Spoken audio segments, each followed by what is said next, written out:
Hello everybody, this is Albert with Green Tea House. I hope you're doing well today. Today I'm going to rank my top 5 desert island teas and tisanes.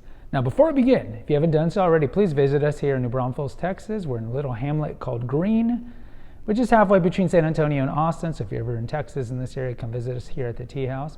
Also subscribe and hit the notification bell so these episodes come fresh to you, and post a comment. So early on in this channel, I did an episode called Top 5 Favorite Teas, and I believe Casey also did one as well. Now, this would be my top 5 desert island teas and tisanes. So what do I mean by desert island? So I have to look at not just taste considerations, but health considerations. So if I was like Tom Hanks in Castaway, or like Blue Lagoon, or I don't know, in Blue Lagoon they try to leave the island, the original one, but if I'm stuck on an island and I am fortuitous enough to have prepared tea that didn't get wet when I got shipwrecked, which would I pick? So I'm going to look at health and I'm going to look at taste. And we're going to include Camellia sinensis tea, but we're also going to look at tisanes, otherwise known as herbals. So let's start. And these are going to be in no particular order. All right. Number 1. I'm going to say Dong Ding. So Dong Ding, otherwise known as Frozen Summit, or otherwise known as a close category to Alishan, if you've ever heard of Alishan, which is a mountain in Taiwan. These are going to be high elevation, lightly oxidized oolongs. Now, why do I love Dong Ding / Frozen Summit, Icy Peak, Alishan? Is because, first of all, the visual aesthetics I find of the light oolongs, and in this you can include like Iron Goddess of Mercy, Tai Guan Yin, and others. Just the way they're wrapped in the knots, the green, like almost like a deep fluorescent green that comes off of these things, and then the taste. The taste is just amazing. If you guys have never had these teas, I would tell you that these types of oolongs are. You've probably had like jasmine green. That's a scented tea. Dong Ding is kind of like a scented tea, but it's not scented. So a close one would be like osmanthus oolong, something like that, where it's just subtly infused with this great florality. And with this kind of floral undertone, it also just has this nice like light melonness to it. It's just amazing. So I would include that for taste. Now, the other 4 are going to be mostly for health benefits, but I also like the taste.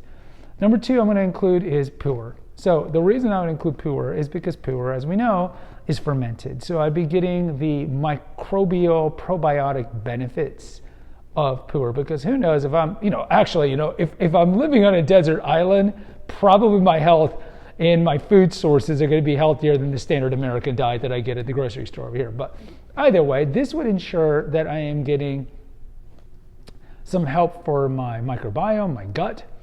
And also I like the taste of pu'er. Now what I would do is probably do a blend. And since I'm living on a desert island, I'm going to do ginger turmeric, because ginger and turmeric are 2 of the strongest anti-inflammatory agents in the world. So by getting this blend, the ginger turmeric pu'er, I'm getting the probiotic benefits of pu'er, and I like the taste of pu'er, it's very earthy, but I'm also getting the super benefits of ginger and turmeric to fight infections, to fight inflammation, and to help with blood circulation, and the host of things that these 2 roots do. Number 3, chamomile lavender. Chamomile lavender, yeah.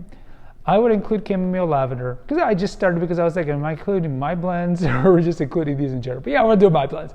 Chamomile lavender. Why would I include chamomile lavender? Well, chamomile lavender tastes great. We've talked about before in the episode on tisanes how herbalists will say all tisanes are amazing. No, not all of them taste good. Some of them taste like garbage. Now, they all might have some anecdotal health benefits or some like empirically backed health benefits, and we have episodes here about beware of some of the claims that you hear about tea, like green tea extract, and even tisanes, because some of them are not necessarily backed by science. But the reason I'm taking chamomile lavender is because both of these things, in addition to tasting good, are very good for anxiety, and probably I'm going to be anxious living on a desert island. They're also good for headaches. They're also good for digestion. But I'm taking it mostly for the taste benefits and the kind of calmative benefits, sedative benefits as well. Number 4 is going to be cinnamon bark.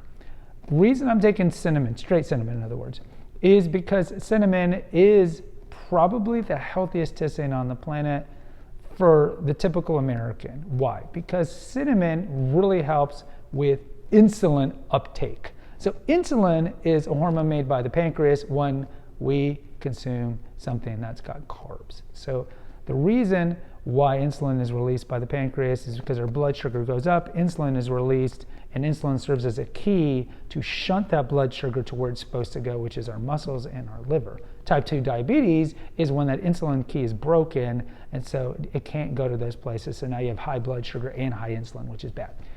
So cinnamon bark helps with these things. So in other words, cinnamon bark is very healthy for diabetics or pre-diabetics or anyone who eats a junk diet, which is everybody. That's why I'm including it.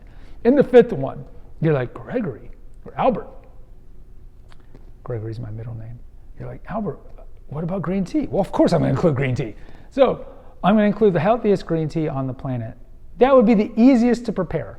So the healthiest green teas on the planet are the Japanese shaded green teas, matcha and gyokuro. But given that matcha would be hard to prepare, harder I think than gyokuro, I'm going to include gyokuro. Now, you could argue that matcha is healthier than gyokuro because matcha, we're consuming the whole grounded leaf, the buds. But for the sake of this episode, I'm going to include gyokuro because also I like the taste of gyokuro more. Now, what is gyokuro? Gyokuro is shaded. So what does that mean? So prior to plucking the leaves, and gyokuro and matcha only come from the buds. So the buds, of course, are the babies, and they have the highest of all the phytonutrients and caffeine and everything that makes tea, in particular green tea, so healthy. So they shade the leaves for 3 weeks, which increases the chlorophyll, increases all the phytonutrients, and then they pluck it. And so in addition to me liking the taste of gyokuro, I think it's kind of like radioactively sweet and umami and oceanic, which I know are not good descriptors, but that's what it tastes like. In addition to the taste, it's just the healthiest beverage on the planet, hands down. Because green tea has the highest amount of antioxidants, things that fight against free radical damage. So in other words, disease, cancer, all disease, all inflammation.